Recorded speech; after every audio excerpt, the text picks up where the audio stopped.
మేనరాశి వారికి అక్టోబర్ 10, 11, 12, 13వ తేదీల్లో ఈ 4 రోజుల్లో మీకు జరిగేది తెలిస్తే మీరు ఖచ్చితంగా ఆశ్చర్యపోతారు. మేనరాశి వారి ఇంటి చుట్టూతా ఈ దేవత తిరుగుతుంది. ఈ శక్తి తిరుగుతుందన్నమాట. అసలు మరి అది ఏం తిరుగుతుంది ఏంటి అన్న విషయం తెలిస్తే నిజంగా మీరు షాక్ అవుతారు. అలాగే మీ గుండె జల్లుమనటం కూడా ఖాయమన్నమాట. నిజంగా అదృష్టం ఉంటే తప్ప మేనరాశి వారికంట ఈ వీడియో అనేది పడదు. నిజంగా అదృష్టం ఉంటే తప్ప మీరు అసలు ఏంటి అనేది వినలేరన్నమాట. ఎందుకంటే మేనరాశి వారి యొక్క జాతకాన్ని బట్టి మనం చూసుకున్నట్లయితే మేనరాశి వారు చాలా రకాలైనటువంటి భయంకరమైనటువంటి సమస్యలతో బాధలు పడుతూ ఉన్నారన్నమాట. కాబట్టి మేనరాశి వారికి మీకున్నటువంటి బాధల నుంచి సగంలో సగమైనా సరే మీరు బయటపడాలి అని అంటే ఖచ్చితంగా ఈ వీడియో అనేది మీకు చాలా బాగా ఉపయోగపడుతుంది. మీకు ఇంకా క్లియర్గా చెప్పాలంటే మీకున్నటువంటి బాధలను సగం కన్నా కూడా 99% తీసేయటానికి ఈ వీడియో అనేది మీకు ఉపయోగపడుతుందని చెప్పడంలో ఏమాత్రం కూడా సందేహం అనేది లేదు. కాబట్టి మేనరాశి వారు పనులన్నీ కాసేపు పక్కన పెట్టి మరీ ఈ వీడియో వినండి. ఎందుకంటే ఈ వీడియో వినటం వలన 100కు 1000% మీకు ఉపయోగమే తప్ప నష్టమైతే లేదు. అలా విని వీడియోకి ఒక లైక్ ఇచ్చి సపోర్ట్ చేయండి. మేనరాశి వారిని మనం గనక గమనించినట్లయితే వీరిది రాశి చక్రంలో 12వ రాశి, అంటే చివరి రాశి అనమాట. వీరి రాశికి అధిపతి గురుడు. రాశి చక్రంలో మనకు ఉన్నది మొత్తం 12 రాశులు. వీరిది 12వ రాశి. కానీ వీరి యొక్క ఆలోచన విధానం అవ్వచ్చు, లేకపోతే వీరి యొక్క నడవడిక అవ్వచ్చు, వీరి యొక్క ప్రతిదీ మనం గమనించినట్లయితే మొట్టమొదటగా ఉంటారు వీళ్ళు. రాశిలో 12 అయినప్పటికీ వీరి ఆలోచన విధానం మాత్రం నెంబర్ 1లో ఉంటారు ఎప్పుడూ కూడా. ఎక్కడా కూడా అంటే వీరి ఆలోచనకు తగ్గట్లుగానే వీరు చాలా వరకు కూడా వీరి మైండ్ సెట్ అనేది ఉంటుందన్నమాట. అంటే ఎవరన్న మాట వినటానికి గబక్కన ఇష్టపడరు. వీరు చేయాలనుకున్నదే చేస్తూ ఉంటారు. ఎక్కువ శాతం ఈ మేనరాశి వారి యొక్క మనస్తత్వం అనేది అలా ఉంటుందన్నమాట. నెంబర్ 1గా ఆలోచన విధానం ఎక్కడా కూడా అంటే బాగా స్పీడ్ అని చెప్పుకోవచ్చు అనమాట. అంటే ఈ మేనరాశి వారు నిదానం కన్నా కూడా కొంచెం స్పీడ్నే ఎక్కువగా ఇష్టపడుతూ ఉంటారనమాట. నిర్ణయాలు తీసుకునేటటువంటి విషయంలో కానీ, లేకపోతే నడవడిక విషయంలో కానీ, ఇట్లా ప్రతి దాంట్లో ఎక్కువ టైం తీసుకొని వీరు ఆలోచించడానికి కూడా అంత టైం అనేది తీసుకోరు. స్పీడ్ వెంటనే వీరి మనసులో ఏదైనా ఒక ఆలోచన వచ్చిందంటే అది క్షణాల్లో జరిగిపోవాలి అన్నట్లుగా వీరి యొక్క తొందర అనేది ఉంటుందన్నమాట. ఆ తొందర వలన చాలా వరకు కూడా వీరు నష్టపడుతున్నారు. అలాగే వీరి చుట్టూత అంటే వీరి కుటుంబంలో ఉన్నటువంటి కొంతమంది కూడా నష్టపోతున్నారు అని చెప్పటంలో ఏమాత్రం కూడా అతిశయోక్తి లేదండి. ఎందుకంటే ఎప్పుడు కూడా మనం ఏంటంటే అంటే ఈ మేనరాశి వారు చాలా మంచివారు అయినా కూడా మంచితనం అనే పేరుతో చెప్పి ఎదుటి వాళ్ళ యొక్క పొరపాట్లని మనం తెలియకుండా చేసేస్తూ ఉంటామన్నమాట. కానీ మనిషి యొక్క మంచితనాన్ని చెప్పగలిగినప్పుడు ఆ మనిషిలో ఉన్నటువంటి పొరపాట్లు కూడా చెప్పినప్పుడు మాత్రమే అవి వాళ్ళు తెలుసుకొని మారగలిగే అవకాశం అనేది ఉంటుంది. ఎందుకు మారాలి అనంటే అది మీరు మంచిగా ఉండటం కోసం, మీరు సుఖంగా ఉండటం కోసం, మీకు భవిష్యత్తు అనేది బాగుండటం కోసం. లేదు అని అసలు ఆ పొరపాటు అనేది మీకు తెలియకపోతే దానివల్ల అది ఎదుటివారికి అర్థమయ్యి మీరే చాలా ఇబ్బందులు పడాల్సినటువంటి పరిస్థితి అనేది వస్తుందన్నమాట. కాబట్టి మీ మంచి కోసమే ఈ మాట చెప్పటం అనేది జరుగుతుందన్నమాట. ఈ మేనరాశి వాళ్ళు చేయాల్సింది ఏంటంటే ముందుగా మీలో ఉన్నటువంటి ఒకే ఒక్క ఆ చెడు లక్షణం ఏంటంటే తొందర. దయచేసి మీరు ఆ తొందరను కనుక తగ్గించుకున్నట్లయితే అంతా బాగుంటుందండి. మీ జీవితంలో ఇన్ని రకాల సమస్యలు కూడా చాలా వరకు కూడా తగ్గిపోతాయి అన్నమాట. కాబట్టి మీరు చేతనైనంత వరకు మీకున్నటువంటి తొందరను తగ్గించుకోండి. మనుషుల మనసుల్లోకి ప్రతి ఒక్కరికి ఆలోచనలు వస్తూ ఉంటాయి. చిన్న విషయాల్లో మనం తొందరపడి పనిచేసినా దానివల్ల పెద్దగా నష్టమే ఉండదు, పోయేదైతే ఏమీ ఉండదు. కానీ పెద్ద విషయాల్లో ప్రతి దాంట్లో చిన్న పెద్ద అనేటటువంటి తేడా లేకుండా అన్నిట్లో కూడా అదే తొందరను కనుక మీరు చూపించినట్లయితే జీవితాలే కోల్పోవలసినటువంటి పరిస్థితి అనేది వస్తుందన్నమాట. అది మేనరాశి వాళ్ళు గమనించగలగాలి. అది మీరు అర్థం చేసుకొని మీరు మారితే మీరే సంతోషంగా ఉండటానికి అవకాశం అనేది ఉంటుందన్నమాట. ఇక అది తప్పించి మేనరాశి వారిని చూసుకుంటే అన్ని రకాలుగా వీరు మంచి మనుషులని చెప్పుకోవచ్చు. అంతా కూడా కరెక్ట్గా ఉంటుంది. అలాగే వీరికి వైవాహిక జీవితం మీనరాశి వారికి పెద్దగా కలుసుబాటు అనేది ఉండదన్నమాట. అంటే ఇది అందరికీ అని మనం చెప్పట్లేదండి. మీనరాశి వారిలో ఎంతమందో ఉంటారు. అందరికీ వైవాహిక జీవితం బాగోలేదు అని చెప్పేసి ఇక్కడ చెప్పట్లేదు. కొంతమంది సంతోషంగా ఉన్నవాళ్ళు ఉండవచ్చు. కానీ ఎక్కువ శాతం మందిని గనక మనం గమనించినట్లయితే వైవాహిక జీవితంలో ఎప్పుడూ కూడా గొడవలు, భార్యాభర్తల మధ్య చికాకులు, గొడవలు, ఒకరంటే ఒకరికి అసలు పడకపోవటము, కొంతమంది అయితే విడిపోయి ఎవరికి వాళ్ళు దూరమైపోవటము, ఇలాగా చాలా వరకు కూడా ఈ మీనరాశి వారికి వైవాహిక జీవితంలో ఎన్నో రకాలైనటువంటి సమస్యలను వీరు చూశారు అని చెప్పుకోవచ్చు అనమాట. ఎప్పుడైనా సరే ఒక ఆడవారికి అవ్వచ్చు లేదా మగవారికి అవ్వచ్చు, వైవాహిక జీవితం గనక సరిగ్గా లేకపోతే వాళ్ళ జీవితంలో మొత్తం కూడా ఇక వారికి సుఖం అనేది ఉండదు. ఇక అది మొత్తం జీవితం మీదే ఎఫెక్ట్ అనేది చూపించిద్ది అనమాట. ఎందుకంటే ఒక ఒక డ్రెస్ బాగోపోతే, ఒక చీర బాగోపోతే ఇంకో చీర కొనుక్కోవచ్చు. లేకపోతే మనం వండేటటువంటి కూర పాడైపోయిందనుకోండి, ఇంకో కూరను వండుకోవచ్చు, లేకపోతే పచ్చడి వేసుకొని తినవచ్చు. కానీ మన జీవిత భాగస్వామి ఎవరైతే ఉంటారో వాళ్ళు మనకు సరైన వాళ్ళు గనక అర్థం చేసుకొని ప్రేమించే వాళ్ళు గనక దొరకకపోతే, వాళ్ళు కాదని చెప్పి మళ్ళీ ఇంకొకరిని అట్లా ప్రతిసారి మనిషిని మనం తీసి పక్కన పడేయలేము. ఎందుకంటే ఇది జీవితం కాబట్టి, జీవితంలో మనుషులు మనసులు అనేవి ఇవన్నీ ఒక్కటే ఉంటాయి కాబట్టి, ఇలాంటి విషయాల్లో తొందరపడి మనమైతే నిర్ణయాలు తీసుకోలేము. ఎందుకంటే ఒకసారి ఫెయిల్ అయ్యింది, రెండోసారి మళ్ళీ వివాహం చేసుకుంటే అందులో సక్సెస్ ఉంటుందని మనం చెప్పలేము. అక్కడ కూడా ఫెయిల్ అవ్వచ్చు అనమాట. కాబట్టి మనిషికి జీవితంలో వివాహానికి జీవితానికి అంత దగ్గర సంబంధం అనేది ఉంటుంది. కాబట్టి ఈ మీనరాశి వారికి వైవాహిక జీవితంలో సమస్యల సంఖ్య అనేది చాలా ఎక్కువగా ఉంటుంది. కాబట్టి అది జీవితం మొత్తం మీద వీరికి ఆ ఎఫెక్ట్ అనేది చూపించిద్ది అనమాట. దానివల్ల జీవితాంతం కూడా వీరు సంతోషం కన్నా కూడా ఎక్కువగా ఒక రకమైనటువంటి మానసికంగా దుఃఖంతో, బాధతో, ఏదో కోల్పోయిన బాధతో ఇట్లాగే ఉంటారు. ఎందుకంటే కోల్పోతారు కదా జీవితంలో. ఒక వైవాహిక బంధం సరిగ్గా లేకపోతే అన్నీ కోల్పోయినట్లే. ఎక్కడికక్కడ పైకి అందరం మనుషుల్లాగా తిరుగుతున్నప్పటికీ, చేస్తున్నప్పటికీ కూడా ఒక భార్య సరిగ్గా లేకపోయినా, ఒక భర్త సరిగ్గా లేకపోయినా ఇక అవతల మనిషి సగం ఇక ఇది పోయినట్లే. ఇక మనుషులు ఏంటంటే ఒక జీవోత్సవాల్లాగా తిరుగుతూ ఉంటారు. ఆ బాధ ఏంటనేది అది వారికి మాత్రమే అర్థమవుతుందన్నమాట. అలా చాలా వరకు కూడా కుటుంబం తరపు నుంచి కూడా ఈ మీనరాశి వారు చాలా రకాలైనటువంటి సమస్యలు ఎదురు చూస్తూ ఉన్నారు. మరి వీటన్నిటికీ కారణం ఏంటి? అసలు వీటి నుంచి బయటపడే దారే లేదా? అసలు ఏం చెయ్యాలి? ఎవరి సమస్యలకైనా పరిష్కారాలు ఉంటున్నాయి కానీ మా సమస్యకి మాత్రం ఏ పరిష్కారం ఉండట్లేదు. ఇక మా బ్రతుకులు ఇంతే, అది ఇదని చెప్పేసేసి ఇక మొండిగా అట్లా ఉండిపోతున్నారు. ఎందుకంటే పరిష్కారాలు అనేవి దొరకట్లా. మనిషిని మార్చుకోలేము. మనిషిని ఎప్పుడు కూడా ఒక మనిషిని మనం పూర్తిగా మార్చాలి అంటే అది అసలు ఎవరి వల్ల కూడా అయ్యే పని కాదండి. భర్తను మార్చుకోవాలి. అట్లా సరిగ్గా మనకు దొరికిన వాళ్ళు సరైన వాళ్ళు కాకపోతే వారిని కొంతమంది వాళ్ళు మారాలి అన్న ఆలోచన ఉన్నప్పుడు మారతారు. అవతల వాళ్ళల్లో అసలు మారేటటువంటి ఆలోచనే లేనప్పుడు మనం ఎంత మార్చుకోవాలని చెప్పినా, ఎంత ప్రయత్నించినా, ఎంత అది డబ్బు ఇచ్చినా, లేకపోతే ఇంకేమన్నా చేసినా కూడా అవతల వాళ్ళు మారరు అనమాట. కాబట్టి ఈ భూమి మీద మొట్టమొదటిగా మనం చేయలేని పని ఏంటంటే ఏ మనిషిని కూడా మార్చలేరు. ఒకవేళ మార్చాలని ప్రయత్నిస్తే అది మన తప్పు అవుతుంది. అవతల వాళ్ళు మారారు అని అనుకుంటే అది నటనే అవుతుంది. వాళ్ళు పైకి సైలెంట్గా ఉన్నప్పటికీ వారి అవసరాల కొద్దీ వాళ్ళ లోపల స్వరూపం మాత్రం అది అలాగే ఉంటుంది. ఎవరిని ఎవరు మార్చలేరు. అది దానంతట అదే మార్పు అనేది జరగాలన్నమాట. కానీ ఈ మీనరాశి వారికి ఎక్కువగా కూడా ఈ సమస్యలు అనేవి వెంటాడి వేధిస్తూ ఉన్నాయి. ఏ రోజు కూడా సుఖము, మనశ్శాంతి అనేది లేదనమాట. ఎప్పుడు కూడా బాధలు, కష్టాలు, ఎప్పుడు ఇంక ఇదే లోకంతో ఉంటూ ఉంటారు ఎక్కువ శాతం చూసినట్లయితే. మరి దీనంతటికి కారణం ఏంటంటే మీ జాతకంలో ఉన్నటువంటి దోషాల ప్రభావం అనేది చాలా ఎక్కువగా ఉందన్నమాట. అంటే ఈ మీనరాశి వారు పుట్టిన గడియలు అవ్వచ్చు, లేకపోతే వివాహం జరిగినటువంటి గడియలు అవ్వచ్చు, ఇలాంటివి ఏవి కూడా వీరికి అనుకూలంగా లేవు. అప్పుడు అంటే వీళ్ళల్లో కొంతమంది అన్నీ చూసి చేసుకున్న వాళ్ళు ఉండవచ్చు. కొంతమందికి చూసినా కూడా పెద్దగా తెలియకపోవచ్చు.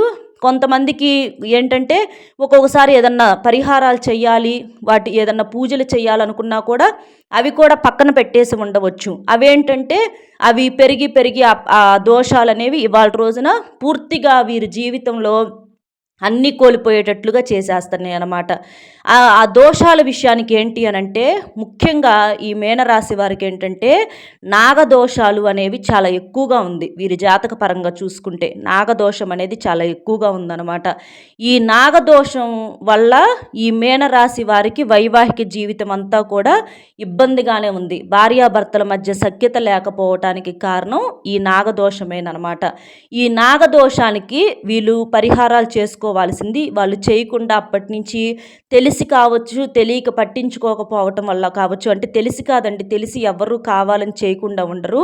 అది వాళ్ళ దృష్టిలోకి వెళ్ళకపోవచ్చు, లేకపోతే తెలియకపోవచ్చు. అవి ఆ దోషాలేంటంటే చాలా ఎక్కువగా ఉన్నాయి. మళ్ళీ వీటితో పాటుగా పితృదోషాలనేవి కూడా ఈ మీనరాశి వారికి చాలా ఎక్కువగా ఉన్నాయన్నమాట. అంటే పితృదోషాలు పెద్దలు తల్లిదండ్రులు చేసినటువంటి ఏదన్నా పాపాలు కానీ తెలిసి తెలియక తండ్రి తరపున వచ్చినటువంటి శాపాలు కానివ్వండి, ఎవరన్నా అంటే మీ బిడ్డ తరాలు ఇట్లా ఇదైపోవాలి, మాలాగా బాధలు పడాలి అని చెప్పేసేసి కొంతమంది గతంలో పెట్టినటువంటి శాపనార్థాల ప్రభావం వల్ల అవ్వచ్చు. అంటే వాటిని పితృదోషాలు పితృశాపాలు అంటారనమాట. అలాంటివి అవ్వచ్చు. అంటే మన పెద్దలు చేసినటువంటి పాపాలు మనకు చుట్టుకోవటం అనమాట. మన ప్రమేయం ఏమీ లేకుండా, మన సంబంధం ఏమీ లేకుండా వాళ్ళ కడుపున పుట్టినందుకు వారిచ్చినటువంటి ఆస్తులు అంతస్తులు అనుభవించకపోయినా వారు చేసినటువంటి పాప పుణ్యాలు మాత్రం ఖచ్చితంగా అనుభవించాల్సినటువంటి పరిస్థితి అనేది వస్తుందన్నమాట. అందులో భాగంగానే మీకు ఈ దోషాలు పాపాలు అనేవి చాలా శాపాల్లాగా వెంటపడ్డాయి అన్నమాట. ఇలా నాగదోషాలు, అలాగే పితృదోషాలు పితృశాపాలు, ఇలా మీకు చాలా రకాలైనటువంటి తెలియక ఉన్నటువంటి కొన్ని జాతక దోషాలనేవి మీనరాశి వారికి పుష్కలంగా ఉన్నాయి అన్నమాట. కాబట్టి మీరు ఈ శాపాల నుంచి, ఇవి కర్మల నుంచి గనక మీరు బయటపడగలిగితే చాలా వరకు కూడా 99% మీకు మీ సమస్యల నుంచి మీరు పూర్తిగా బయటపడే అవకాశం అనేది ఉంటుందన్నమాట.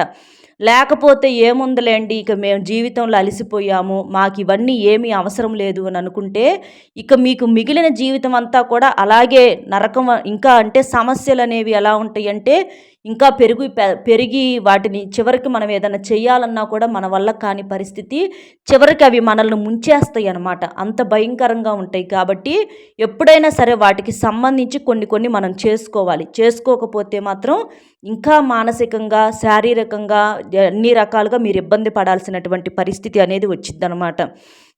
అలా మీకు చూసుకున్నట్లయితే ఈ నాగదోషం ఉంది మీకు అంటానికి ఎలా గుర్తు అని గమనించినట్లయితే, మీకు తదేకంగా ఎప్పుడూ కూడా ఏంటంటే మీ ఇంటి చుట్టూ పరిసర ప్రాంతాల్లో అవ్వచ్చు, లేదా మీ ఇంటి బయట ప్రాంతాల్లో అవ్వచ్చు, కొంచెం మీ ఇంటికి అంటే మీ ఇంటి ఆవరణలో అవ్వచ్చు, మీకేంటంటే కొంచెం ఈ నాగులు కనిపించడం, అంటే సర్పాలు కనిపించడం, ఇలాంటివి కొంచెం జరుగుతూ ఉంటాయి అన్నమాట. అలా అవి తదేకంగా పదే మీకు కనిపిస్తూ ఉండటం అన్నమాట. అలా కనిపించేది ఎవరికి అనంటే, ఎవరి జాతక పరంగా అయితే నాగదోషాలు ఉంటాయో వాళ్ళకి అవి పద్దాకల పదే కనిపిస్తూ ఉంటాయి అన్నమాట. అలా కనిపించినప్పుడు ఏంటంటే మీరు భయపడిపోతూ ఉంటారు మొదట్లో. తర్వాత అవి ఏంటంటే ఇక అలవాటుగా మారిపోయి పెద్దగా పట్టించుకోరు. అయితే అలా ఎక్కువ శాతం అనేది అలా ఎక్కువగా కనిపించకూడదనమాట. అలా ఈ సర్పాలు మనకి ఎక్కువగా కనిపించడం వల్ల ఏంటంటే మన జాతకంలో ఆ దోషాలు అనేవి ఉన్నాయి అని చెప్పేసేసి మనకు అది ఒక గుర్తు అనమాట. కాబట్టి అప్పుడు మీరు చేయాల్సినటువంటి పని ఏంటంటే ఆ నాగదోషాల నుంచి బయటపడటానికి మీకు దగ్గరలో ఉన్నటువంటి నాగేంద్ర స్వామి పుట్ట దగ్గరకు వెళ్ళేసేసి అక్కడ పుట్ట దగ్గర పాలు పోయటము, కాస్తంత పసుపు కుంకుమలు చల్లటము, అలాగే నాగేంద్ర స్వామి విగ్రహాన్ని చక్కగా నీటితో కడిగేసేసి పసుపు కుంకుమలు పుష్పాలతో అలంకరణ చేసేసి అక్కడ ఒక దీపం వెలిగించటము, లేదా జంట నాగుల విగ్రహాలు ఉంటాయి కదండి, జంట నాగుల విగ్రహాల దగ్గర చక్కగా నీటితో శుభ్రంగా క్లీన్ చేసేసి పసుపు కుంకుమలు అలాగే పుష్పాలు పెట్టేసేసి జంట నాగుల విగ్రహం యొక్క తోక దగ్గర జిల్లేడి ఆకు మీద తెల్ల జిల్లేడి ఆకు తీసుకోవాలి. తెల్ల జిల్లేడి ఆకు అయితేనే మనకు బాగా పవర్ అనేది ఉంటుందన్నమాట.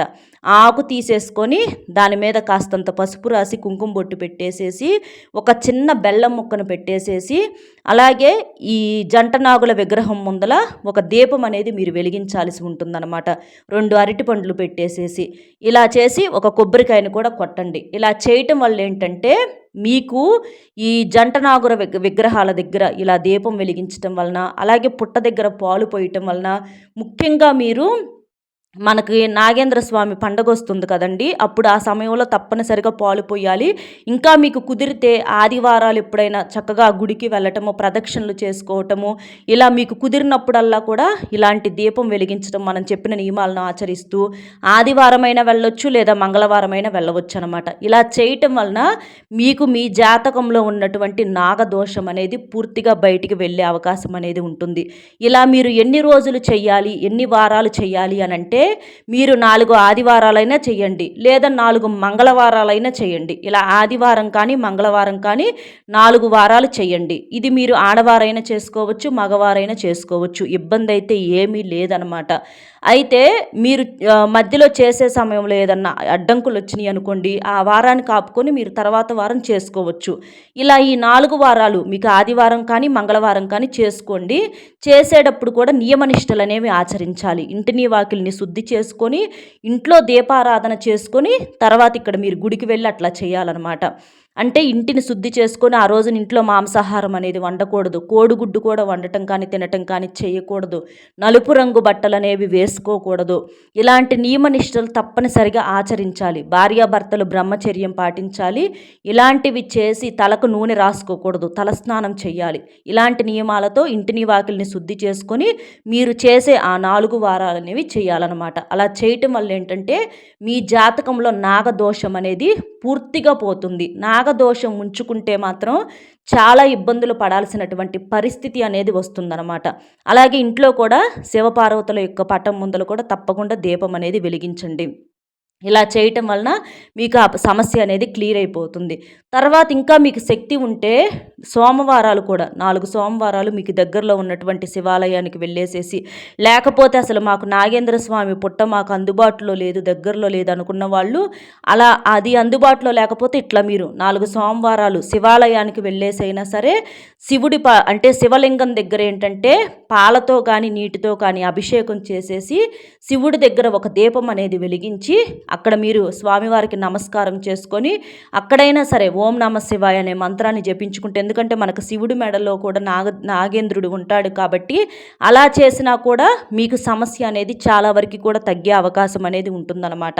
మీకు అలా అందుబాటులో ఉంటే ఎక్కువ శాతం అలాగే చేయండి. అది మాకు లేదు, అందుబాటులో లేదనుకుంటే మీరు శివాలయం దగ్గరైనా సరే ఇట్లా చేసేసేయండి. ఎక్కడ చేసినా కూడా 4 వారాలు చేయాలి. నియమ నిష్టలు అనేవి మాత్రం తప్పనిసరిగా ఉండాలన్నమాట. లేకపోతే మాత్రం సమస్య అనేది చేసినా కూడా మీకు ఎటువంటి ఉపయోగం అనేది ఉండదన్నమాట. ఇట్లా మీరు చేయటం వలన మీ జాతకంలో ఉన్నటువంటి నాగదోషాలు పూర్తిగా తొలగిపోతాయి. ఇక పితృదోషాలు, పితృశాపాల నుంచి మీరు బయటపడటానికి మార్గం ఏంటంటే, మీరు మీ తల్లిదండ్రులు ఎవరైనా ఉంటే వాళ్ళను కావచ్చు, లేదా తల్లిదండ్రులు లేకపోయినా అంటే పెద్దవారయ్యి వాళ్ళు లేకపోయినా సరే తల్లిదండ్రులు ఉంటే మాత్రం తల్లిదండ్రుల యొక్క సేవ చేసుకోండి. అంటే వాళ్ళు చూసినా చూడకపోయినా, ఆస్తులు ఇచ్చినా ఇవ్వకపోయినా ఇవన్నీ కూడా మనసులో పెట్టుకోవద్దు. మనసులో పెట్టుకోకుండా కొంతమంది నోటి తొందరపాటుతో ఏదో ఒకటి అనేసేస్తారు. అది అన్నా చేసినా కూడా అది ఎవరి పాపం వాళ్ళదండి. వాళ్ళు అన్నారని చెప్పేసేసి మళ్ళీ తిరిగి మనం కూడా అనటం వలన ఆ కర్మ అనేది మనల్ని చుట్టుకునే అవకాశం అనేది ఉంటుంది. కాబట్టి ఎంత తల్లులమైన పిల్లలమైనా సరే ఏం మాట్లాడొద్దు. వాళ్ళు ఏమన్నా అన్నా సరే మీరు వాళ్ళని ఏమనొద్దు, ఏం చేయొద్దు. మీకు కుదిరితే తల్లిదండ్రుల యొక్క సేవ చేసుకోండి. వాళ్ళని చూసుకోండి. వాళ్ళని ఏమీ అనమాకండి. వాళ్ళు మిమ్మల్ని నోరు జారి ఏమన్నా అన్నా కూడా మళ్ళీ మీరు తిరిగి వాళ్ళని ఏమీ కూడా అనవద్దు. వాళ్ళకు కుదిరితే చేతనైనటువంటి సహాయం చేయండి. వాళ్ళ మనసుకు బాధ, కష్టం అనేది కలగకుండా చూసుకోండి. అలా తల్లిదండ్రుల యొక్క సేవ అనేది మీరు చేసుకోవటం వల్ల ఏంటంటే కొంచెం ఆ పితృదోషాలు తగ్గిపోతాయి. అసలు మరి తల్లిదండ్రులు లేరండి అని అనుకుంటే మీరేంటంటే మీ తల్లిదండ్రుల యొక్క ఫోటోల ముందల మీకు చక్కగా మనకేంటంటే అమావాస్య తిథుల్లో కావచ్చు, లేదా ఆదివారాలు అవ్వచ్చు, ఇట్లా మనకి పెద్దలకు పెట్టుకుంటూ ఉంటాం కదండి. అలాగైనా సరే వారి పటం ముందల ఏంటంటే నమస్కారం పెట్టుకోవటము, వారికి ఇష్టమైనటువంటి ఆహారం ఏదన్నా అప్పుడప్పుడు వండి అలా పెట్టడం అవ్వచ్చు. అలాగే ప్రతిరోజు కాకికి ఒక ముద్ద అన్నం పెట్టడం, ఎందుకంటే కాకుల రూపంలో మనకు పితృదేవతలు వస్తూ ఉంటారనమాట. అలా ఒక ముద్ద అన్నం పెట్టడం అవ్వచ్చు. ఇట్లా కొంతమంది ఎవరన్నా పెద్దవారు ఏదన్నా ముసలి వాళ్ళు అనాథలు ఉంటే వారికి ఏదైనా ఒక జత బట్టలు కొనిపించడం, వారికి ఒక పూట అన్నం పెట్టడం అవ్వచ్చు.